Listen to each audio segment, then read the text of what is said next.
नमस्कार। आज के इस खास विश्लेषण में हम हरियाणा की एक ऐसी लोक कथा पर बात करने वाले हैं जिसने सच में आज भी लोगों की नींदें उड़ा रखी हैं। रुद्रनाथ की शापित हवेली। हमारा मकसद किसी अंधविश्वास को बढ़ावा देना बिल्कुल नहीं है, बल्कि इस कहानी और इसके स्थानीय दावों को बिल्कुल तटस्थ तरीके से समझना है। तो चलिए बिना किसी देरी के सीधे इस दिलचस्प कहानी में उतरते हैं। जरा सोचिए, आप एक गांव में हैं और वहां के बुजुर्ग आपको एक सख्त हिदायत देते हैं, शाम 6 बजे के बाद उस हवेली के रास्ते से कोई नहीं गुजरेगा।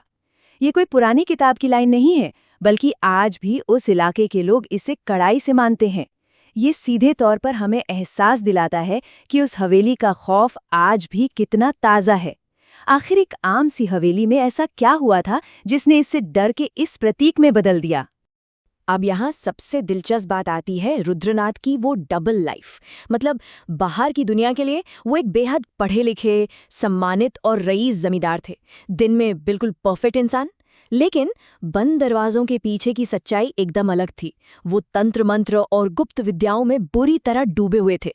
दिन के उजाले का एक आदर्श नागरिक रात के अंधेरे में एक बिल्कुल अलग रूप ले लेता था। सच में इंसान का दिमाग कितनी अलग अलग जिंदगियां जी सकता है ना। तो आपके मन में भी ये सवाल आ रहा होगा कि इतना रईस और सम्मानित इंसान आखिर ये सब कर क्यों रहा था? उसका असली मकसद क्या था? दरअसल वो एक ऐसी शक्तिशाली नकारात्मक ऊर्जा को कंट्रोल करना चाहता था जो उसे अपार दौलत और अमरता दे सके। दौलत और अमर होने की इसी न बुझने वाली प्यास ने उसे उस रास्ते पर धकेल दिया जहां से शायद वापसी का कोई रास्ता था ही नहीं। और यहीं से ये कहानी अपने सबसे खौफनाक मोड़ पर पहुंचती है। लोक कथाओं की माने तो अपनी सबसे बड़ी साधना के लिए उसने चुनी चंद्रमा चक्र की सबसे काली रात, अमावस्या की रात। अपनी उस विशाल हवेली के गहरे और अंधेरे तहखाने में उसने एक बलि दी। ये कोई आम पूजा पाठ नहीं था, बल्कि एक ऐसी शुरुआत थी जिसने आगे चलकर एक बेहद भयानक रूप ले लिया। उस रात का जो टाइमलाइन बताया जाता है ना, वो सच में रोंगटे खड़े कर देने वाला है। आधी रात होते ही पूरे गांव के कुत्तों के रोने की आवाजें आने लगी और आसमान में हवेली के ठीक ऊपर एक रहस्यमयी लाल धुआं छा गया। और फिर अचानक हवेली के अंदर से रुद्रनाथ की एक बेहद जोरदार, दर्दनाक चीख गूंजी। इसके तुरंत बाद जो सन्नाटा छाया वो उस चीख से भी ज्यादा खौफनाक था। अगली सुबह एक ऐसी सच्चाई सामने आई जिसने सबको पूरी तरह हिला दिया। चलिए अब सीधे बात करते हैं उस खौफनाक सुबह की, जब गांव के कुछ हिम्मत वाले लोगों ने उस तहखाने में कदम रखा। तहखाने में रुद्रनाथ का बेजान शरीर पड़ा था, लेकिन असली हैरानी की बात उसके शरीर की हालत थी। उस पर किसी इंसान के नहीं, बल्कि किसी बेहद खूंखार गैर इंसानी जानवर के पंजों के गहरे निशान थे। उसकी आंखें डर के मारे पूरी तरह फटी हुई थीं, बिल्कुल ऐसे जैसे मौत से ठीक पहले उसने किसी ऐसी भयानक चीज का सामना किया हो जो इंसानी सोच और बर्दाश्त दोनों से परे है। अब आप इस घटना का असर देखिए। एक ही रात में सब कुछ पलट गया। रुद्रनाथ की मौत के तुरंत बाद उसके परिवार ने रातों रात वो हवेली छोड़ दी, हमेशा के लिए। कितनी बड़ी विडंबना है ना।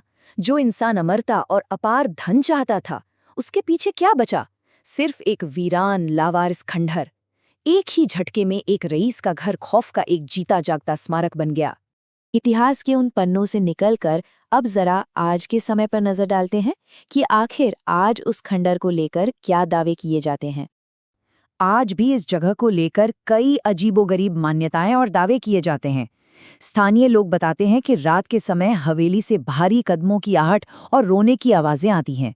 अगर कोई वहां से गुजरे तो अचानक हवा ठंडी हो जाती है, तापमान गिर जाता है और ऐसा महसूस होता है जैसे कोई छुपकर लगातार आपको ही देख रहा है। ये सारी बातें और अनुभव आज भी इस जगह को कुख्यात बनाए हुए हैं।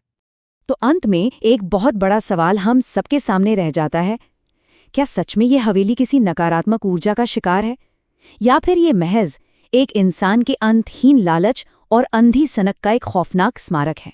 खैर, जो भी हो, ये इंसानी मनोविज्ञान की एक बेहद दिलचस्प कहानी है। और सोचने वाली बात है कि हरियाणा के इन वीरान रास्तों में ऐसे और कितने रहस्यमयी किस्से दबे होंगे। आज के इस विश्लेषण में बस इतना ही। अगली बार मिलेंगे एक और नए विषय के साथ।